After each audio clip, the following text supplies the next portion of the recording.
So, this might be the hardest run I ever do on this channel. I've been waiting to do this since September 2021, when I was at work and thought I'd just invented a brand new way to do hardcore Nuzlocks, in sorting by alphabet, only to learn that Rylox came up with the idea a few months earlier. He actually put out his run the month before I thought I'd start working on this one, which you should check out because his content is great. Now, something you've got to realize is that Pokemon are not evenly distributed by letter. Some letters have a ton of possible Pokemon, like P. O, on the other hand, only has 15, 9 of which came out after Gen 6.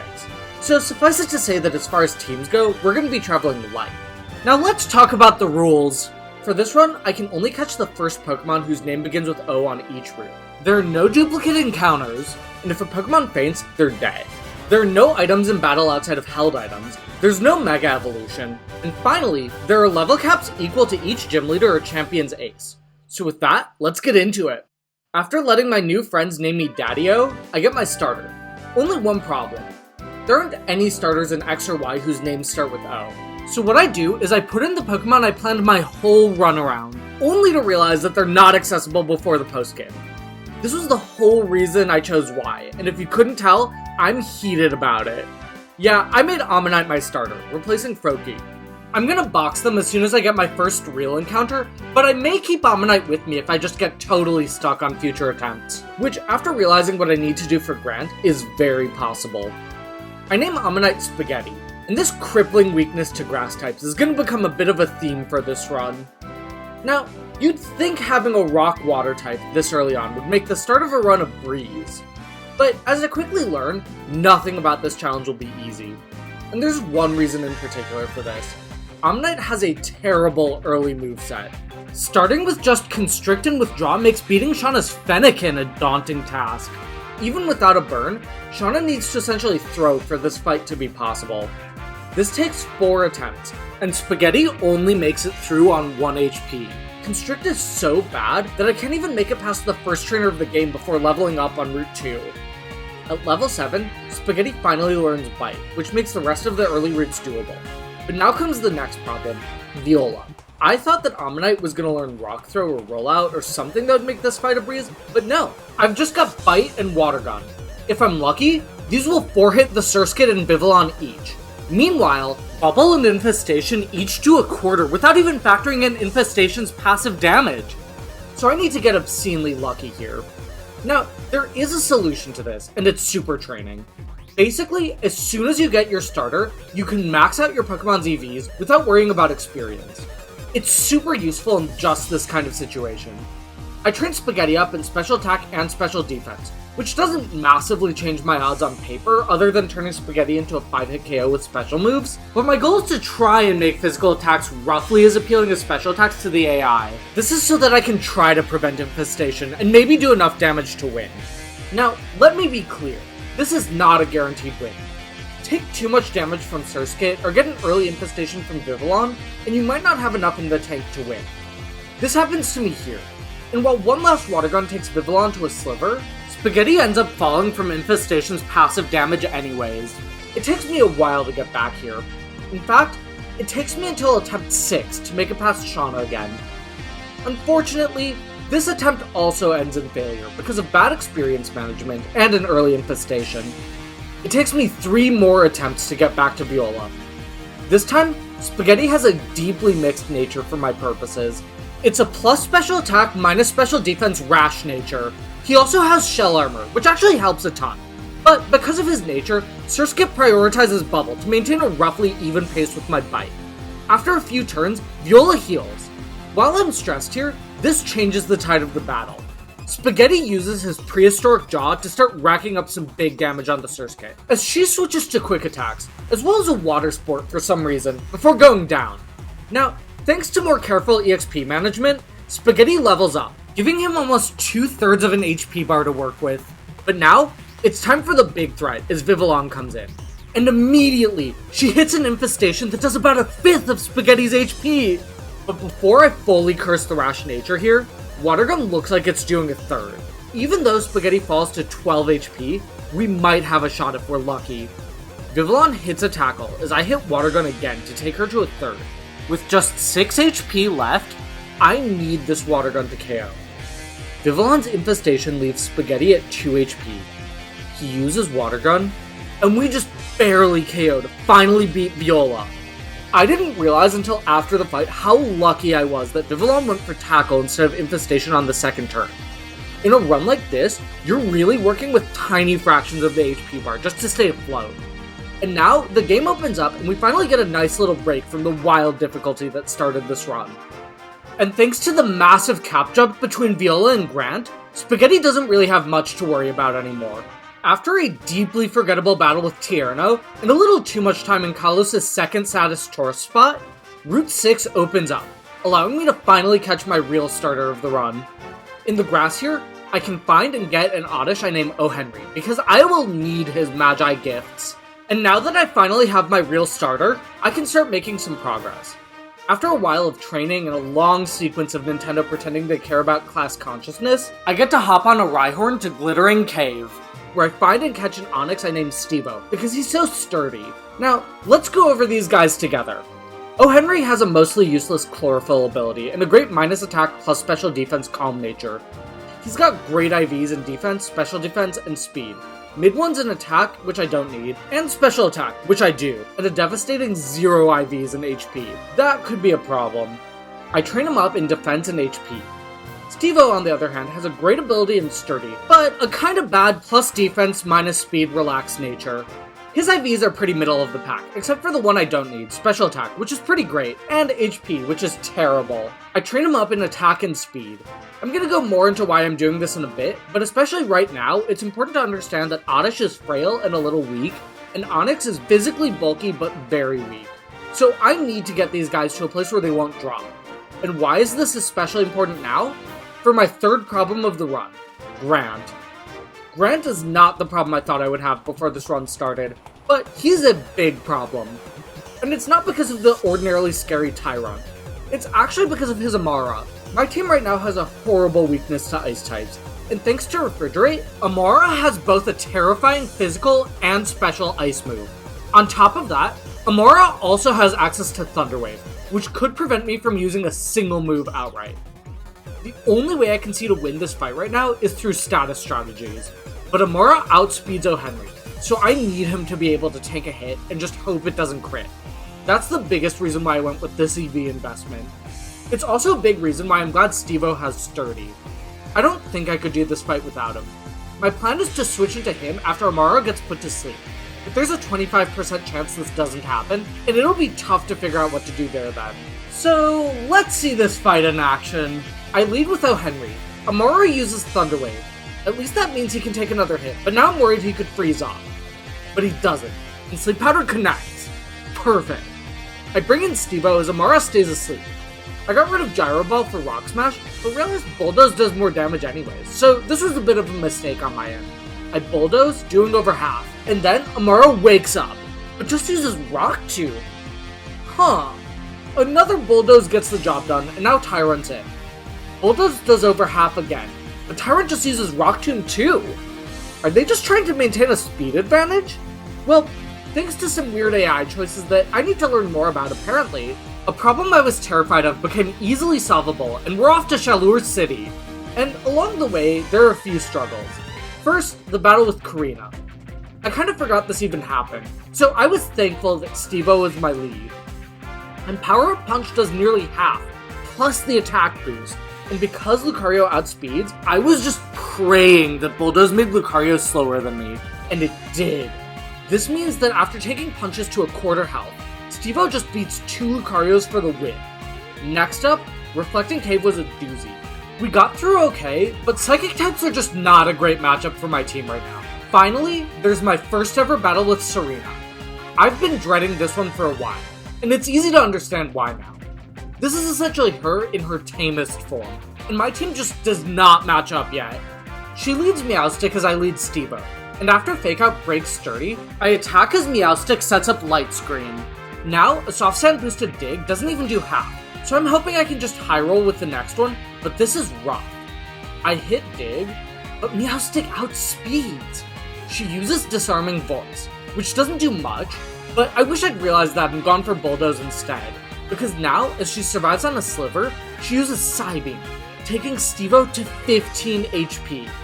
I am in no way ready for the rest of this fight, but Serena gives me a blessing by switching into Quilladin. Now, I can just swap into O. Henry, take a very weak Needle Arm, and then Sleep Powder. And I forgot Sleep Powder doesn't affect grass types in Gen 6! Oh, that has devastating implications for me for the rest of this run, but right now, I have to switch to a damaging move. I use Venoshock, which brings Quilladin to the low yellow, but then Bite flinches, and then Needle Arm crits to bring O. Henry to the yellow. We KO with another Venoshock, but I need some recovery badly. And it's not like Absol's the easiest Pokemon to set up on. I go for Sleep Powder as Quick Attack crits, and Sleep Powder misses too. This is dire. If I lose either of my Pokemon, the run is over. I have to switch. A heavily bruised Stevo comes back in on a Quick Attack that does 4 damage. I just need to hope we outspeed. And we do. Dig does over half too, so now even a crit Quick Attack won't kill us.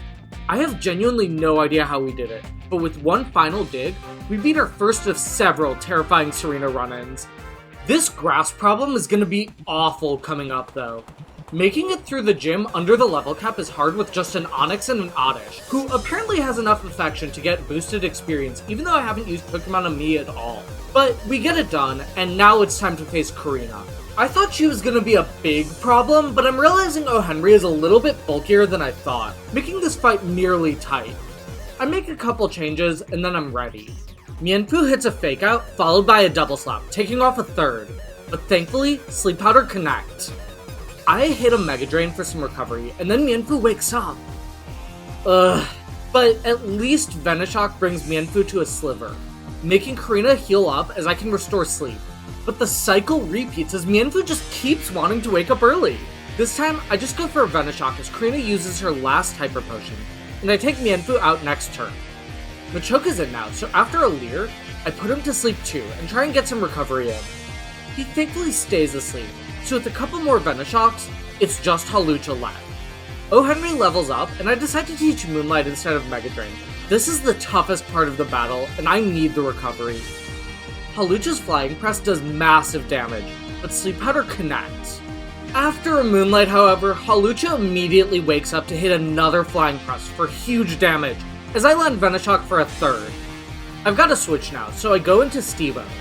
And because I gave him Eviolite this fight, Flying Press is only doing a quarter. Awesome! I start going for Rock Tombs, and after the first one, he's faster than Hawlucha. And barring any crits or setup, I can just keep burying her in a rocky grave until she falls, giving me my third badge.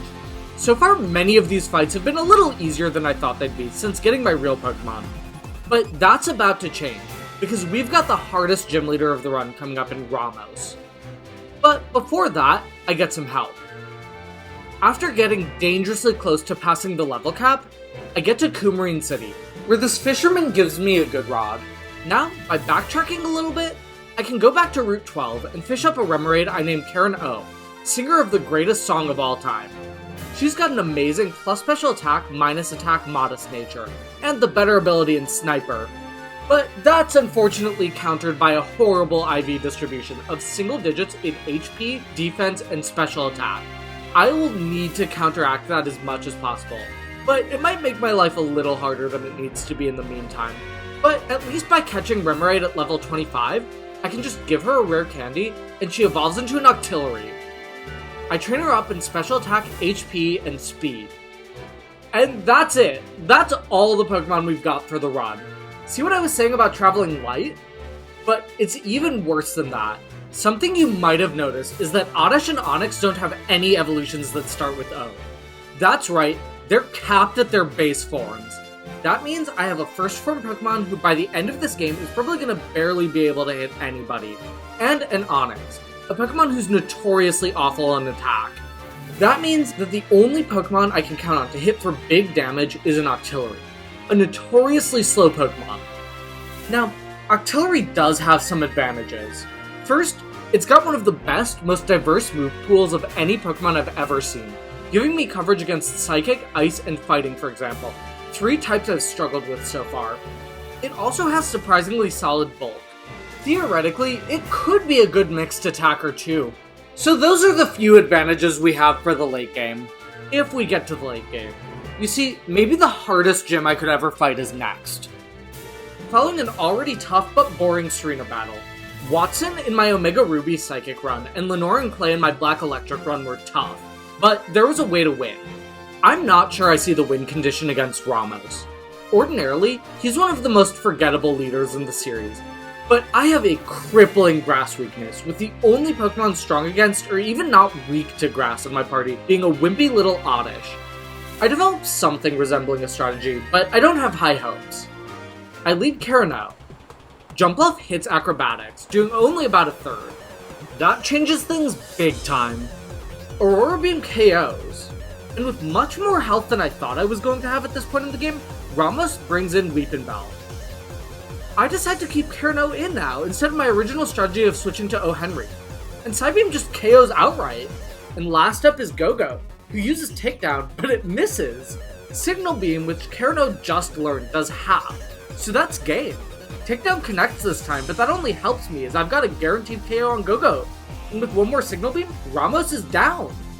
This battle wasn't even interesting. I'm stunned.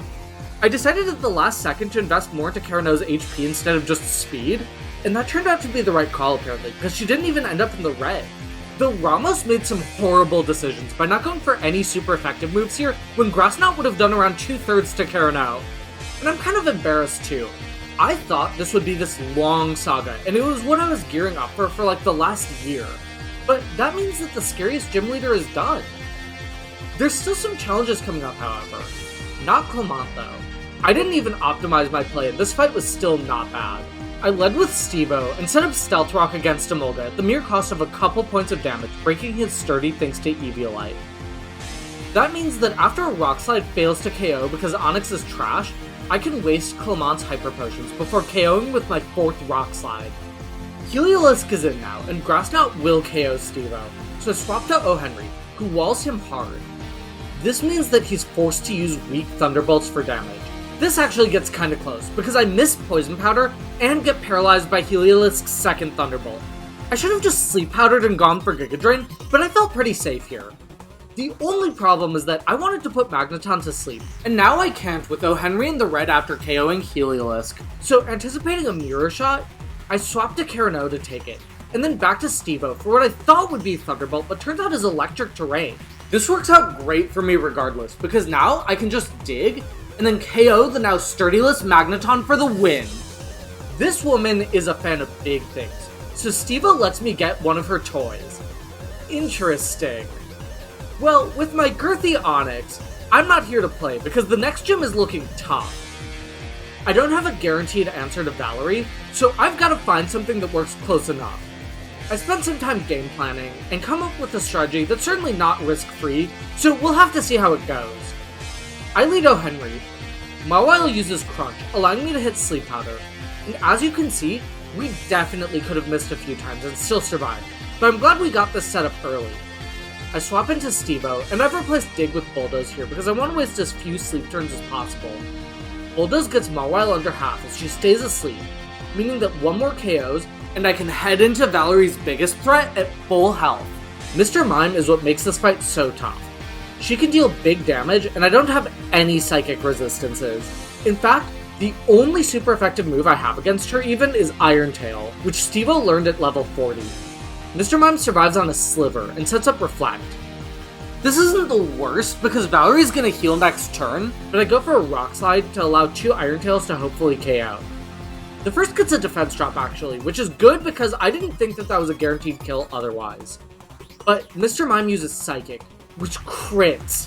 We were never gonna fall there thanks to Sturdy, but now we might. It's a huge risk to use such a low accuracy move here, but I don't think I have a better choice. I click Iron Tail, and it connects. Mr. Mime falls, and it's just Sylveon left. And this part of the fight is really easy. I just swap back into O. Henry on a Dazzling Gleam that's doing about a 6th. Then I can Toxic. Black Sludge is giving me a good amount of recovery each turn, meaning I don't even have to use Giga Drain here. And after Venoshock brings Sylveon to the red, Valerie uses her last Hyper Potion, only for us to bring Sylveon right back. And one final Venoshock gets us the win. But that's probably not a great sign of things to come, considering the next gym leader is a psychic trainer. But before that, we have another Serena battle! We're just really going back and forth between the gyms and her, huh? And her Vaporeon is tricky into most of my team because it's water type and has an ice move to complement it in Aurora Beam. I lead with Carano. After a fake out, I just go for Signal Beam, though she hits a Shadow Ball in the process. It's okay though, because Signal Beam KOs in 2 hits. And now, O. Henry walls Serena's Chestnut, so a Toxic and Venoshock combo are all he needs to take him down, because all Chestnut can do in return is just lend resisted Brick Breaks. And now, it's Vaporeon's debut. I decide to just see what happens if I can put him to sleep. Except Sleep Powder misses, and Aurora Beam crits! That was a barely avoided kill. I've gotta switch. I go back into Carano, and she and Vaporeon kind of both wall each other. This means that I have to spend some time wearing Vaporeon down with Signal Beams, but he can't do more than quick attacks in return, which I can partially recover with leftovers, meaning that we can outpace Vaporeon for the KO. And that just leaves Absol. So I switch into my physical tank, and outside of a miss, 2 Stone Edges get the job done. Absol even crit Slash after a Swords Dance, and it does nothing. There's only one Serena fight left, and hopefully she'll be okay, but she's definitely gotten a lot easier since we got an Octillery. And now, it's time for Olympia. She's one of the scariest trainers left, because as we've seen so far, my team has very few good answers to Psychic Pokemon. With O. Henry weak to Psychic and Steve-O having the special defense of a Nature Valley Bar, the best bet is Carano's Signal Beam. But this isn't a guaranteed 2-hit, especially when Sigilyph can use Screens, Slowking can induce Sleep with Yawn, and both her and Meowstic can set up with Calm Mind.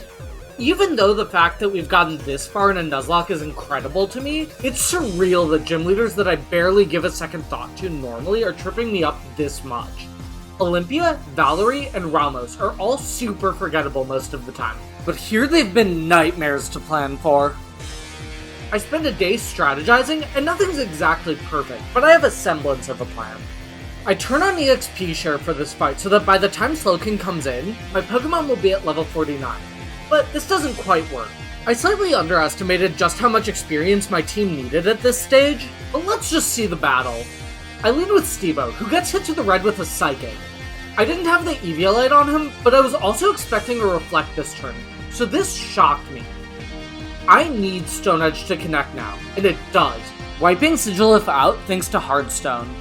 Slowking is in now, so I just swapped a Carano on a Psychic that does a little over a third.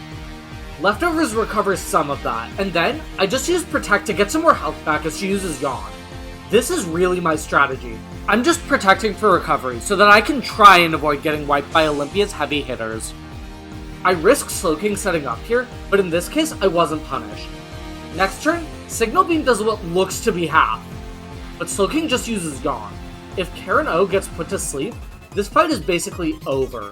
I have to switch, and I just hope O. Henry can take a Psychic. I switch, and Slowking yawns? Why? Well, since O. Henry is in now, let's just use Sleep Powder, which connects. Either way, I'd be switching next turn, so this works perfectly. I bring back Carano as Slowking stays asleep, and then one more Signal Beam gets the kill. It's just Meowstic left. So I Protect to beat Fake Out, and then Psychic hits hard. But Signal Beam actually overshoots how much I thought it'd do, and it puts Meowstic squarely in healing range. This means that the next 2 turns are free recovery as Olympia burns through her Hyper Potions. This means that Carano survives her final Psychic at just under half health before getting us the win.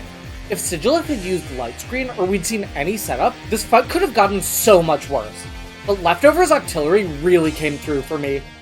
And now, we've got the arbitrary villain reveal. I haven't talked about Team Flare so far because they're truly the least interesting evil team in the series, but I'm about to get into a wave of fights with them, starting with Lysander's first battle of like 3. It's wild that he's just like waiting for me for no reason in particular. I lead with Carano, who after Lysander's Mienfoo Swords Dances, Psybeams him away. Gyarados is in now, and I can tell that he's gonna be a problem this run, but right now, he decides to go for Outrage, as Ice Beam does way more than I thought it would. Because Gyarados is locked into maybe his least threatening move, I swap into Steve-O, who's got Eviolite back on, and takes a little under a third as a result.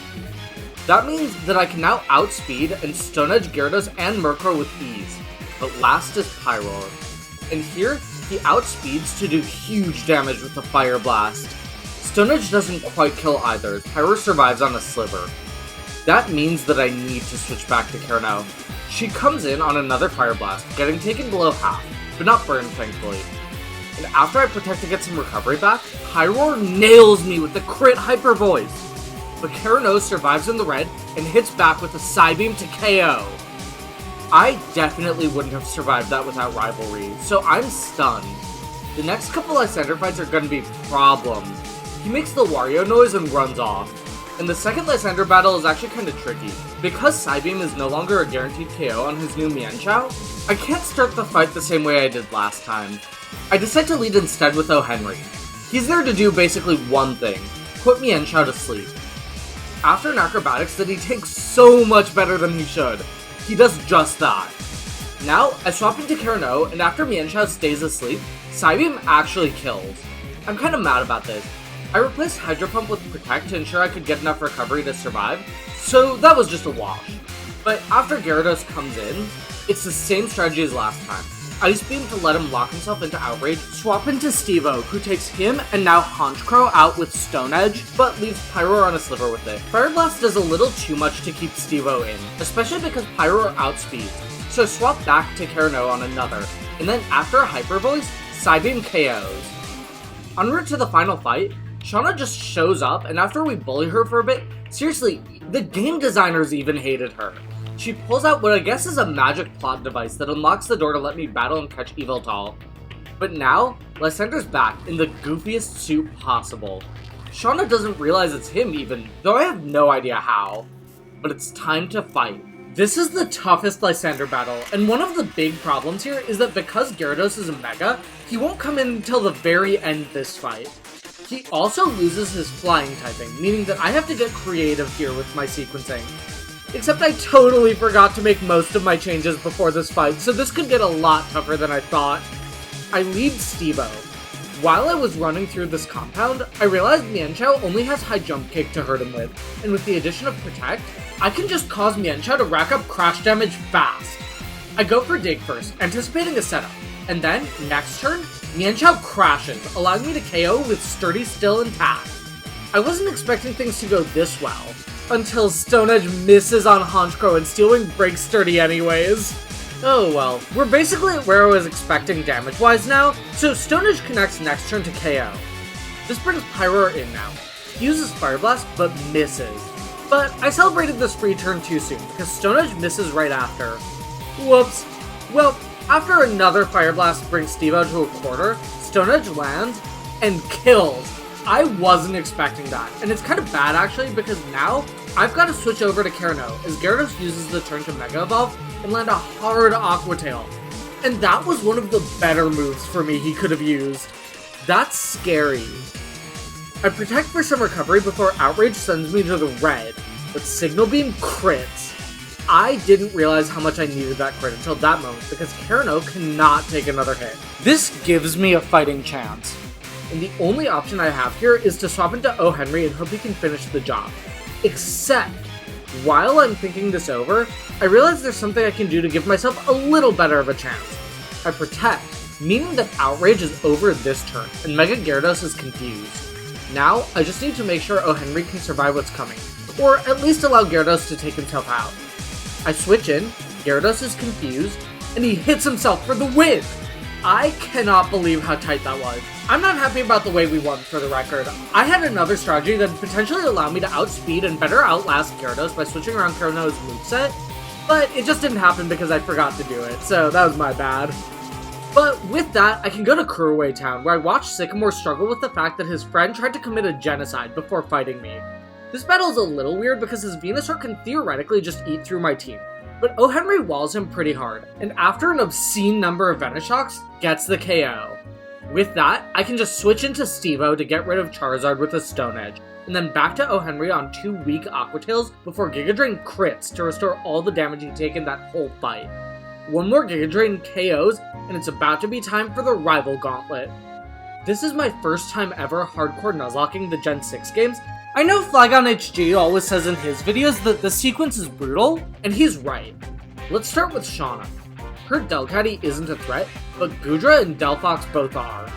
There's no strategy I can come up with that guarantees a win, and I'm so mad I'm getting trapped on planning on Shauna of all people again. So I'm just gonna go in and see what I can do. I lead with O. Henry. He misses Sleep Powder 3 times on Delcatty before it finally connects.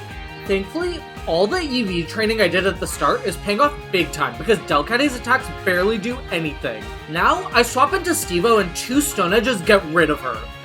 Goodra's up now, and I wanted Steve-O in on full health to try and survive him, because he's strong in both special stats. Stone Edge does half, and then Dragon Pulse high rolls to bring Steve-O to a 3rd. Not good. Either way, I need Stone Edge to hit here. And it does. Goodra's down. The first big luck part is down, but now Delphox is in. I have to switch to stop Steve-O from getting dropped here. I go into Karen-O on a Psychic that hits hard, but she stays over half. Next turn, a second brings her all the way to the red, but Scald KOs. Now, this was not a guarantee, and I was actually a bit surprised when it happened, fully thinking I'd have to wipe here, but I don't. And as a result, I'm onto Tierno with my team completely brutalized. Except for O. Henry, who I lead with. But of course, he's not surviving against Talonflame, so I need to pray that Steve-O on a 3rd health can tank in Acrobatics. This sequence is so tough, because I just can't heal in between these 2 fights, and with 3 Pokemon, 2 of whom can't evolve, I'm forced to play really tight. But Acrobatics crits, and somehow leaves Steve-O on 23 HP. God, what a defensive beast! And with that, his final Stone Edge gets the KO, and I can switch back to O. Henry as Roserade comes out. She only has Petal Dance, so even though the damage outpaces what he can recover, I'm mostly comfortable. Especially with my new move, Sludge Bomb, which takes Roserade out in 4 hits thanks to some helpful confusion damage. And that just leaves Crawdon. Night Slash brings O. Henry to the low yellow, but no crit, so Giga Drain gets all that health and more back before we can survive another next turn for the win. And that makes things a little easier. Trevor heals us before we fight him, so that's a huge boost too. He leads Raichu, but I just swap into Steve-O to KO with Dig. No static either, which is nice. Trevor then sends Florges out, so I go back to O. Henry, and after some back and forth with Moonblast and Sludge Bomb, we pull through to get the KO after not suffering any drops in special attack, thankfully. Now, it's just Aerodactyl left, and I know he's walled by Steve-O outside of Crunch, so I swap to him, but he lands a Supersonic. That's annoying. We just need him to break through. But he hits himself. And again. But Aerodactyl isn't getting any boost from Ancient Power, so finally, on the 3rd turn, we pull free to get the win. What a genuine slog. I can't believe we pulled out okay. I needed both Stone Edges to hit Goodra and my final one to hit Talonflame. Scald to KO Delphox, and Crawdon not to get lucky with Night Slash in order to win. That was lucky. Not incredibly so outside of the Scald, but the rest was so clutch. It's a miracle my team's still in this. Now, Wolfric shouldn't be too bad, except for his Abomasnow. Because everyone but Karen-O is weak to Ice, Abomasnow is the one real threat. Energy Ball can take off almost all her HP, meaning that she'll have just an 8th to work with after taking him out. That is not a workable deal at all, especially because Cryogonal outspeeds, so I need a way to keep at least decent health. After a bunch of scheming, I realized that the best way to do it is to get a Rindo Berry. This should solve basically all my problems. The only thing though is that I need to hunt for one.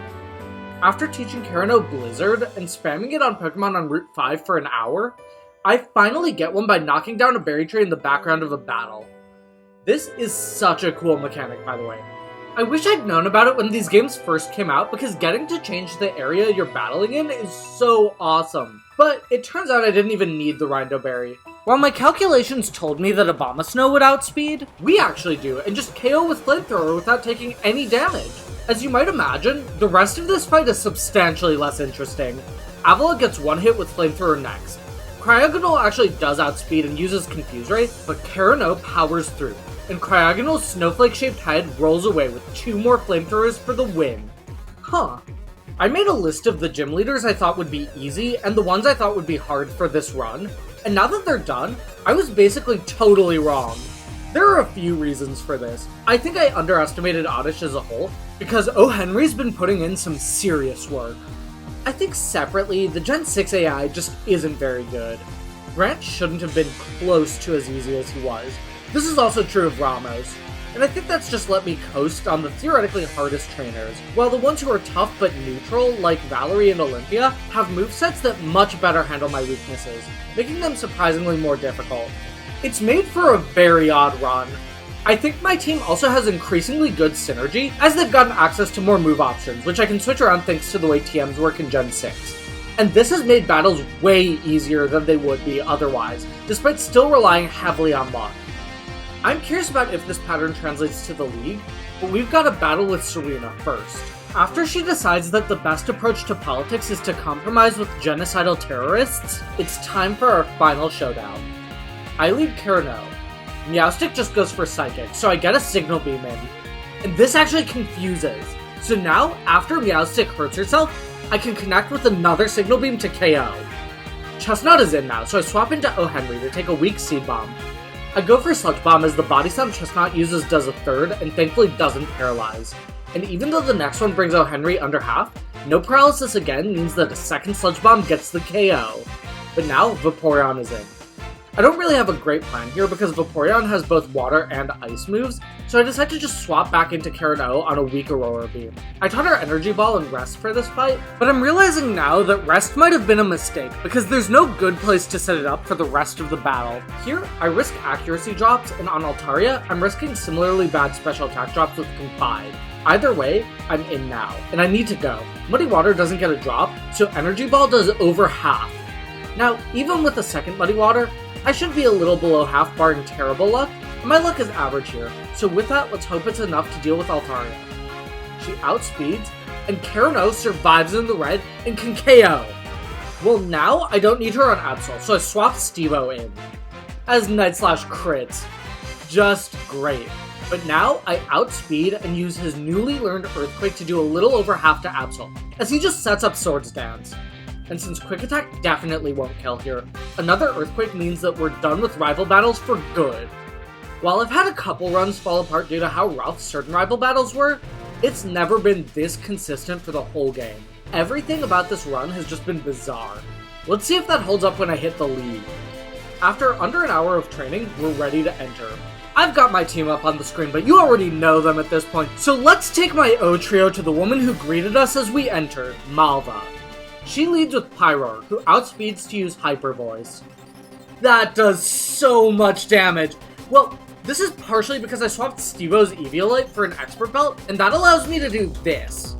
And I can't really one-hit Torkoal, but even though she's my biggest threat, she just goes for Curse, meaning that a second Earthquake does just enough to KO. And thanks to Expert Belt, I can rip through Chandelure before getting to Talonflame. She also outspeeds to do small damage with a Flare Blitz, so that just means that as long as I hit Stone Edge, this fight's over. And I do, but honestly, I had some breathing room even if I missed, so I wasn't too worried. Wickstrom is next.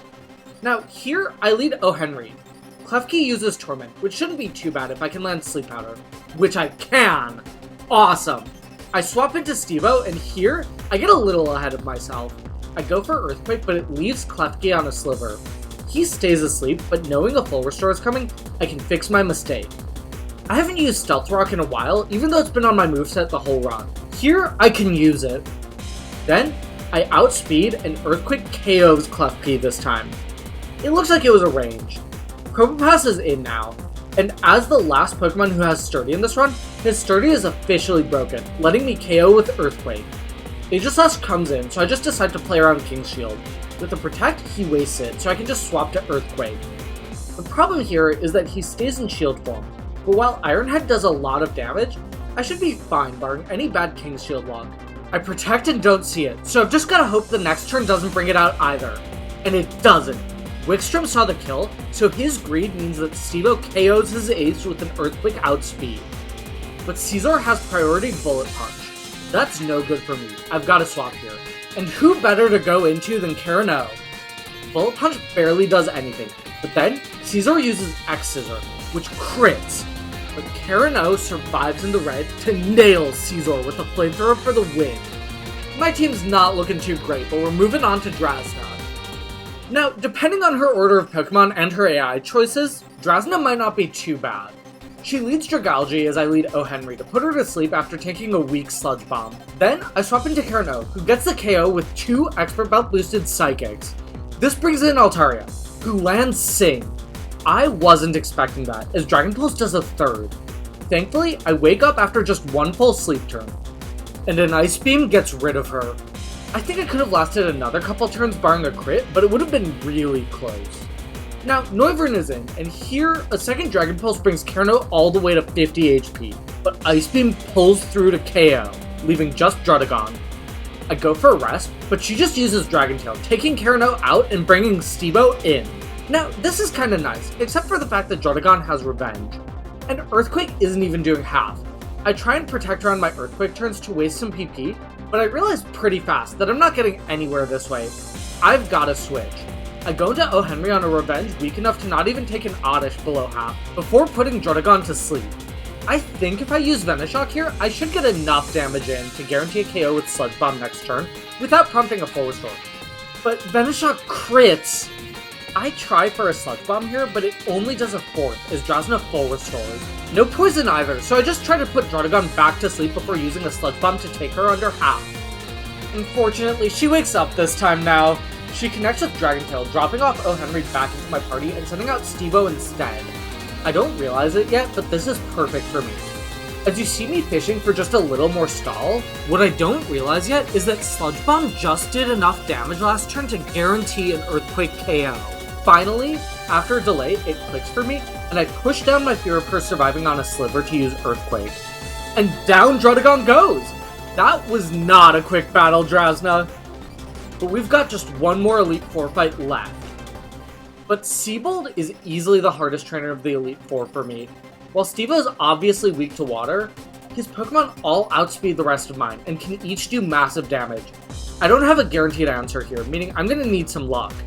I use all 8 of my remaining rare candies to get my team to the cap of 68 and then head in. Let's see what we can do. I lead with O. Henry. Clawitzer hits a boosted Dragon Pulse for thankfully under half, and then we land Sleep Powder. Perfect. I swap to Carno next turn, and then nail Clawitzer with an Energy Ball for the KO, bringing in Gyarados. Gyarados starts setting up a Dragon Dance, which is scary. It's made even scarier by the fact that Energy Ball only does what looks to be a 4-hit. Gyarados Dragon Dances again, so I try going for Ice Beam for a little extra damage, and get a Freeze! That is incredibly lucky. I didn't have a consistent answer against him, so this Freeze just helped me big time.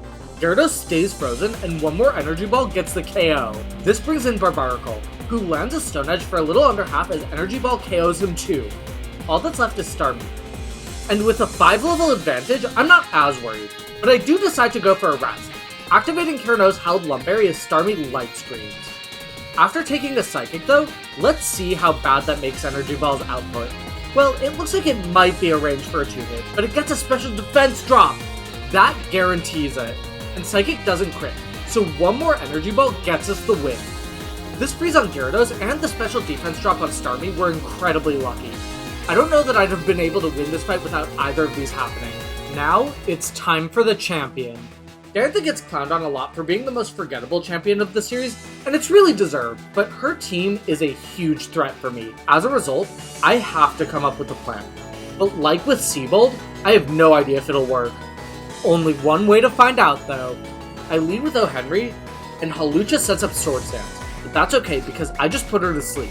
I swap into Carno, who because Hawlucha stays asleep, can freely set up a substitute. She's got Leftovers recovery too, so now I'm feeling a lot safer, and Hawlucha stays asleep again, allowing me to just Ice Beam her away. Aurorus is in now, so I surf, but he survives on a sliver, and uses a Thunder that crits. Thankfully that just means my sub is broken, so I can just put it back up as Diantha heals. Another surf gets the job done. Gourgeist is in now, and I definitely needed Substitute here, as she outspeeds and nails me with a hard Seed Bomb. At least now I can respond with an Ice Beam for the KO, but Tyrantrum is in now, and Carno can't really take him, so I have to figure out what to do. And I think I have the solution. I swap into O. Henry, who takes a Head Smash, which did way more than I thought it would. I'd given him an Eviolite, which I thought would make Head Smash a 3-hit, so I'm actually really worried now. The next turn, Head Smash misses. But then I miss Sleep Powder. So I'm just out of luck here. I try again, hoping for a miss, but Head Smash connects, sending my pseudo starter to his grave. Rest in peace, my surprisingly bulky boy. But his death lets me bring in Steve-O, and with Soft Sand equipped, Earthquake shatters Tyrantrum for the revenge kill, bringing in Goodra. Earthquake does just over half as Muddy Water connects to bring Steve-O to Sturdy. But I'm stuck here now. I need to stay in with Steve-O and get off whatever damage I can. So I use Earthquake, KOing Goodra. Somehow, Steve-O made it to Gardevoir. But here's where his journey comes to an end. After Gardevoir Mega Evolves, I hit her with an Earthquake, actually sending her to a third. But now, Moonblast somehow manages to roll the 1 HP of damage needed to fell my Onix. I've got just one Pokemon left. But there's no way Karen-O can do this, right? She's already damaged, and Mega Gardevoir has Thunderbolt to complement her giant special attack stat. But somehow, Karen-O survives a Thunderbolt on 8 HP, meaning we've won. With just one Sludge Bomb, Karen-O nukes Gardevoir into an early grave, and I just beat a Hardcore Nuzlocke using only Pokemon beginning with the letter O. What a wild ride. I genuinely didn't think this would be doable, and I'm so happy to be proven wrong. Having only 3 Pokemon, 2 of whom were unevolved, made this a huge challenge, but what I wasn't counting on was how well my O trio would synergize, especially towards the end. O Henry could take hits like they were nothing, and then get the opposing Pokemon's status, and he could even do some big damage despite being a first stage Pokemon. I didn't even need Eviolite on him, he was so bulky. And in addition, I could set up with Steve-O and hit other Pokemon with pretty solid offensive coverage. His horrible attack stat as an Onix wasn't even that bad because most attacks were 2 hits at worst. And he made up for it by being my fastest Pokemon too, allowing for quick KOs, especially as the only Pokemon who could semi-reliably outspeed. And when neither of those Pokemon sufficed, Karen-O was there to clean up and do everything else. With access to almost every offensive move you could ever want, and a ludicrous special attack stat, she overcame being a little slower and frailer than you'd like your best Pokemon to be to just rip through my enemy's teams. This run wouldn't have been possible without each of these guys working together in complementary ways. One of the reasons I started expanding into color and name challenges instead of just monotype Nuzlocks is that they allow for the same kind of challenge, but with way more type diversity, often at the expense of fully evolved Pokemon, and this means that the strategies you have to use to get through all the main challenges can differ wildly by fight in a way that isn't always true in monotypes. As a result, getting past a fight that I'd have to fully plan for in advance always felt so earned. In that sense, this was maybe the most satisfying challenge run I've ever had, and was a huge contrast to my most comparable run, my Rock types only challenge in Pokemon Black, where everything felt a little more luck-based. That said, I definitely got really lucky here. I think the fact that the hardest threats in my mind wound up being the easiest allowed me to have difficult but manageable battles. And while on a few battles I needed some luck to get through, in most cases, where I got lucky outside of Lysander's final battle and Seabold, I had a backup strategy. I think that the low difficulty of the Kalos skins really saved me here too. You're not really fighting anyone with a ton of Pokemon until the champion pretty much, and the AI is apparently awful, so that gave me a buffer. But even though this run was a little easier than expected, I'm still so amazed my O trio was able to win this challenge. I've basically been excited about it since I started uploading videos. And that's a wrap. Please feel free to like and subscribe to my channel. If you have any suggestions or things you'd like to see me do, leave a comment, at me on Twitter, or email me with your suggestion at ed40plays@gmail.com. Next up, we're going back to my banning half the Pokédex series in Pokemon Platinum. Catch you all there.